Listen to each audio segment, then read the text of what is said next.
Assalamualaikum warahmatullahi wabarakatuh. Perkenalkan, saya Ryan Alfirianto, mahasiswa Ilmu Komunikasi dari Universitas Islam Syekh Yusuf Tangerang. Pada kesempatan kali ini, saya akan menjelaskan peran humanis public relation di era kenormalan baru. Seperti yang kita ketahui, saat ini kita masih dilanda pandemi COVID-19. Tak ada yang menyangka hal ini masih berlangsung hingga sekarang. Kurang lebih sudah 1,5 tahun lamanya kita berada di tengah ancaman virus. Pada akhirnya, saat ini kita memasuki era kenormalan baru atau biasa disebut new normal. Lalu apa itu new normal? Ketua Tim Pakar Gugus Tugas Percepatan Penanganan COVID-19 Indonesia, Wiku Adhisa Smita mengatakan, new normal adalah perubahan perilaku untuk tetap menjalankan aktivitas normal, namun dengan ditambah menerapkan protokol kesehatan guna mencegah terjadinya penularan virus COVID-19.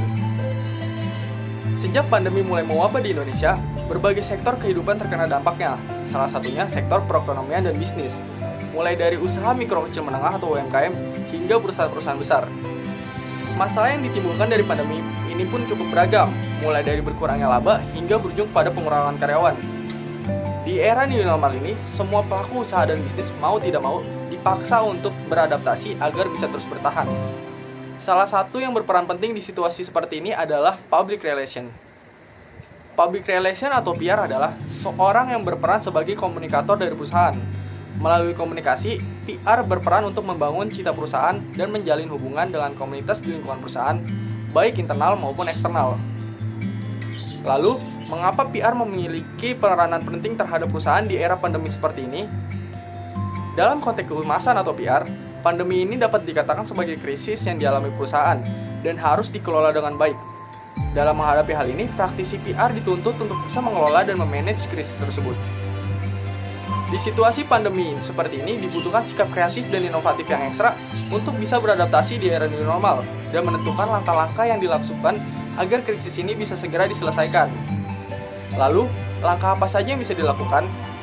Pertama adalah pre-krisis, yaitu praktisi PR harus bisa menganalisa terlebih dahulu apa saja potensi ancaman atau risiko kepada perusahaan. Lalu, PR mencari solusi agar ancaman tersebut tidak terjadi atau diminimalisir. Hal ini seharusnya dilakukan pada saat awal-awal COVID muncul dan berpotensi sebagai ancaman. Yang kedua, ada respon to the crisis, yaitu PR harus menghadapi dan merespon krisis yang terjadi. Dalam fase ini, praktisi PR menjalankan fungsi pemeliharaan dan perbaikan, di mana perusahaan melalui PR memberikan informasi terkait perusahaan kepada berbagai pihak, baik internal maupun eksternal. Untuk menjalankan tahapan ini, yang dimana kita sedang berada dalam new normal atau kebiasaan baru, maka ada juga konsep gaya baru yang dapat dijalankan oleh para praktisi PR. Konsep ini mengandung unsur 3A, yaitu adopt, adapt, dan adapt.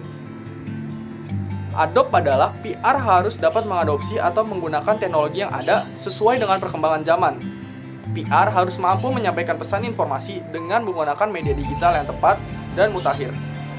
Lalu ada adapt, yakni PR harus mampu beradaptasi dengan hal-hal baru yang telah diadopsi, beradaptasi dengan perkembangan teknologi dan mampu membuat konten yang kreatif dan bersifat informatif serta solutif bagi masyarakat. Sedangkan yang terakhir ada adapt, yakni berarti mahir atau ahli di bidangnya. Seorang PR harus mahir atau terampil dalam berbagai hal, khususnya sesuatu yang telah diadopsi dan diadaptasi.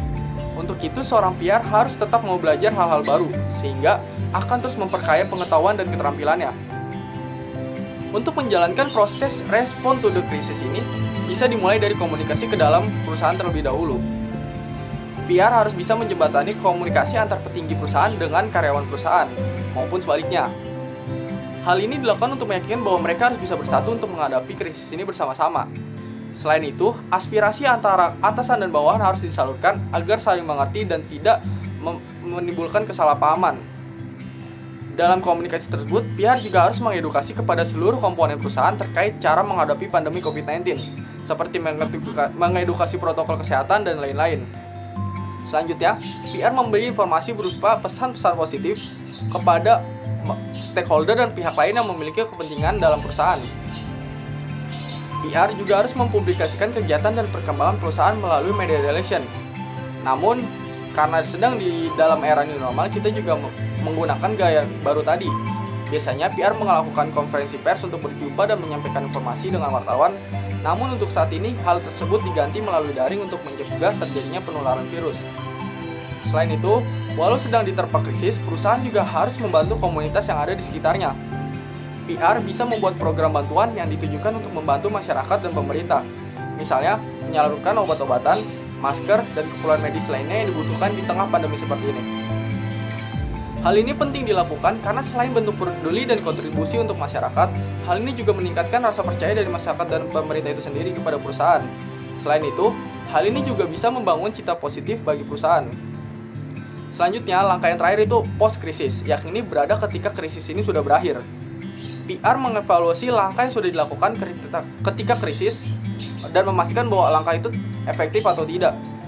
Ia mengevaluasi solusi-solusi yang dilakukan untuk mengatasi krisis ini. Misalnya, pemanfaatan teknologi yang tadi itu dievaluasi apakah kelebihan dan kekurangannya. Jika ada kekurangan, maka harus dicarikan solusinya bila sewaktu-waktu krisis ini terjadi lagi. Nah, kesimpulannya dalam pandemi seperti ini, PR memiliki peranan penting terhadap keberlangsungan perusahaan. Peran PR dalam menyampaikan pesan informasi yang baik dan tepat tentunya akan menjaga dan membangun reputasi serta menciptakan citra positif perusahaan melalui pengelolaan dan pemantauan informasi serta komunikasi terstruktur. Nah, itu dia demikian informasi yang bisa saya sampaikan mengenai peran humanis PR di tengah era kenormalan baru. Sekian video dari saya, kurang lebih mohon maaf. Billahi taufiq wal hidayah. Wassalamualaikum warahmatullahi wabarakatuh.